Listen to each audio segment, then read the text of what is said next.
नमस्ते दोस्तों, चैनल में वापस स्वागत है। मैं आपका होस्ट हूं और आज रात हम एक ऐसी डरावनी मॉक्यूमेंट्री के बारे में बात करने वाले हैं जिसने मुझे सबसे ज़्यादा ठंडक पहुंचाई है। स्ट्रेंज हार्वेस्ट, जो 2024 में रिलीज़ हुई और स्टुअर्ट ऑटिस द्वारा डायरेक्ट की गई है।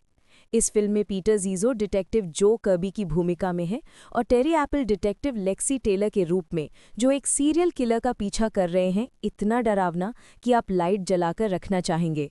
तो पॉपकॉर्न ले आइए, आराम से बैठिए और चलिए इस कहानी को एक साथ समझते हैं। लेकिन सावधान रहिए, आप जो सुनने वाले हैं वो इस वीडियो के खत्म होने के बाद भी आपको सताता रहेगा। फिल्म की शुरुआत एक सच्चे अपराध डॉक्यूमेंट्री की तरह होती है, जहां इंटरव्यूज, न्यूज़ क्लिप और डरावना संगीत माहौल बनाते हैं। हम सदर्न कैलिफोर्निया के इनलैंड एम्पायर में हैं, एक फैला हुआ उपनगरीय इलाका जहां जिंदगी सामान्य, लगभग उबाऊ लगती है। लेकिन ये सामान्यता जल्द ही टूटने वाली है।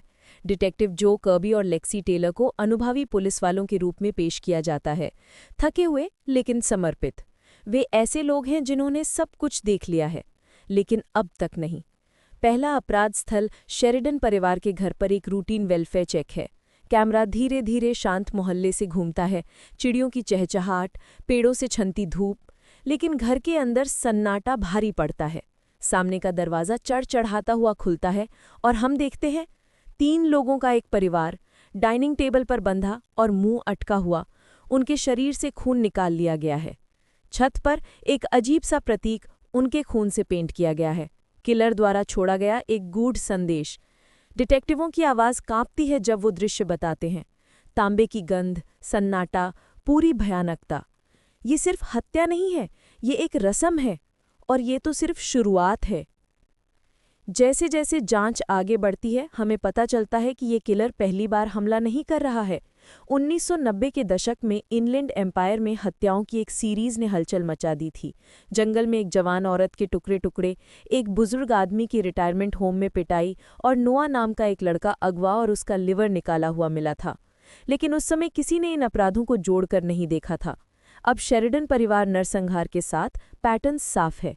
किलर, जो खुद को मिस्टर शाइनी कहता है, 20 साल बाद लौट आया है। मिस्टर शाइनी कौन है? उसका असली नाम लेस्ली साइक्स है, एक भूत जैसा शख्स जो कोई निशान नहीं छोड़ता। वो पुलिस को हस्तलिखित चिट्ठियों से तंग करता है जिनमें अघोरी बातें होती हैं, जैसे कि कालीबान और प्राचीन प्रतीक। उसके तरीके विभत्स हैं। वो बार्ब्ड वायर का इस्तेमाल पीड़ितों को छोड़े हुए स्विमिंग पूल में फंसाने के लिए करता है जो जोंक से भरे होते हैं। धीरे धीरे उनका खून निकालता है। वो ब्लो टॉर्च से चेहरे जलाता है और दिल और लिवर जैसे अंग निकालता है। वो एक अस्पताल में नर्स का भेष बनकर घुस जाता है ताकि एक बचे हुए व्यक्ति के खून के ट्रांसफ्यूजन में जहर मिला सके। लेकिन वो ऐसा क्यों करता है? मिस्टर शाइनी सिर्फ एक सैडिस्ट नहीं है, वो एक मिशन पर है। अपने 20 साल के ब्रेक के दौरान वो यरूशलेम और यूरोप गया, अघोरी प्रथाओं का अध्ययन किया। उसे विश्वास है कि उसे एक रेगिस्तानी गुफा में आध्यात्मिक अनुभव हुआ, एक दृष्टि जिसने उसे इन रस्मों को अंजाम देने के लिए मजबूर किया।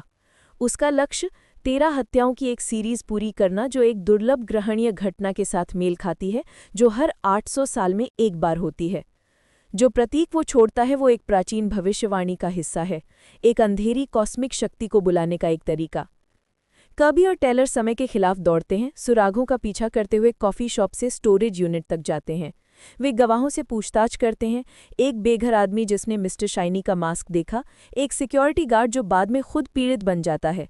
उसे एक प्लेग्राउंड में ब्लड ईगल रस्म के साथ लटका हुआ पाया जाता है। हर अपराध स्थल पिछले से ज़्यादा क्रूर है।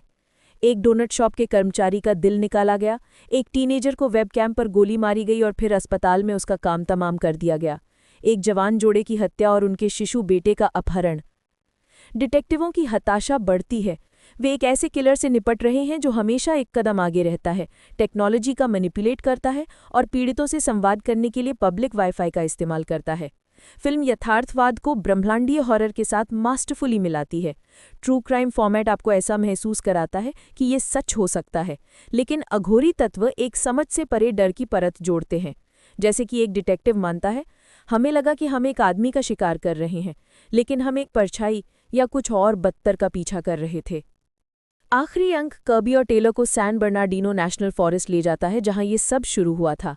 एक दुर्लभ ग्रहणीय संरेखण से प्रकाशित रात के आकाश के नीचे वे मिस्टर शाइनी को अगवा किए गए शिशु को एक रस्मी चिता पर जिंदा जलाने की तैयारी करते हुए पाते हैं। दृश्य अस्त व्यस्त है। अंधेरे में कटती टॉर्च लाइट, पेड़ों के बीच गूंजती चीखें, हवा में बच्चे के रोने की आवाज़। जैसे ही मिस्टर शाइनी चिता जलाने वाला होता है, डिटेक्टिव गोली चलाते हैं, उसे मार डालते हैं। लेकिन यहाँ ट्विस्ट है। जैसे साइक्स मरता है, आसमान में एक अजीब सी रोशनी की किरण दिखाई देती है। एक घटना जिसे जंगल में मौजूद हर किसी ने देखा था। क्या ये एक संयोग है या साइक्स अपनी रस्म के हिस्से में सफल हो गया? फिल्म इसे अस्पष्ट छोड़ती है। एक पोस्ट क्रेडिट सीन में डिटेक्टिव कर्बी को उस गुफा की तलाश करते देखा जाता है जहां साइक्स ने दावा किया था कि उसे दृष्टि मिली थी, ये इशारा करते हुए कि जो अंधेरा उसने छोड़ा है वो शायद हमेशा के लिए खत्म नहीं हुआ है। तो मिस्टर शाइनी किसका प्रतिनिधित्व करता है? सतह पर वो अघोरी जुनून वाला एक सीरियल किलर है, लेकिन गहराई से देखें तो वो अथाह बुराई के डर का प्रतीक है। ये विचार कि कुछ अपराध इतने क्रूर होते हैं कि वो मानवीय समझ को चुनौती देते हैं। उसकी रस्में और प्रतीक कॉस्मिक उदासीनता के प्राचीन डर को छूते हैं। हम एक ऐसे ब्रह्मांड में मोहरे हैं जिसे कोई परवाह नहीं है। फिल्म ट्रू क्राइम सेंसेशनलिज्म की आलोचना भी करती है कि कैसे हम वास्तविक हॉरर के प्रति संवेदनशील हो जाते हैं जब इसे मनोरंजन के रूप में पेश किया जाता है। स्थायी मैसेज: बुराई हमेशा एक परिचित चेहरा नहीं पहनती। ये आंखों के सामने छिप सकती है, मास्क और प्रतीकों के पीछे, और कभी-कभी जब इसे हरा दिया जाता है तब भी ये एक ऐसी छाया छोड़ देती है जो कभी पूरी तरह से गायब नहीं होती।